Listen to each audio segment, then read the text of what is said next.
Դանակահարված վիճակում հիվանդանոց է տեղափոխվել քրեական պատմություններով հայտնի 49-ամյա տղամարդ։ Դեկտեմբերի 31-ին արտակարգ դեպք է տեղի ունեցել Երևանում։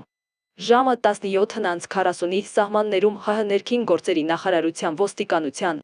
քրեական ոստիկանության գլխավոր վարչության Երևանի քրեական վարչությունում օպերատիվ տեղեկություններ են ստացվել, որ դանակահարված վիճակում հերացու անվան թիվ 1 համալսարանական հիվանդանոց է տեղափոխվել մի քաղաքացի։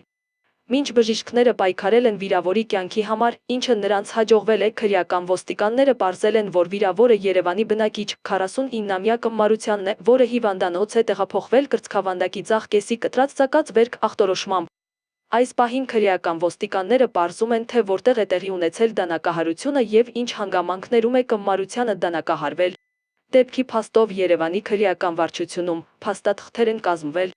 որոնք փոխանցվել են ՀՀ քննչական կոմիտեի Երևան քաղաքի քննչական վարչության կենտրոն եւ Նոր Գմարաշ վարչական շրջանների քննչական բաժին։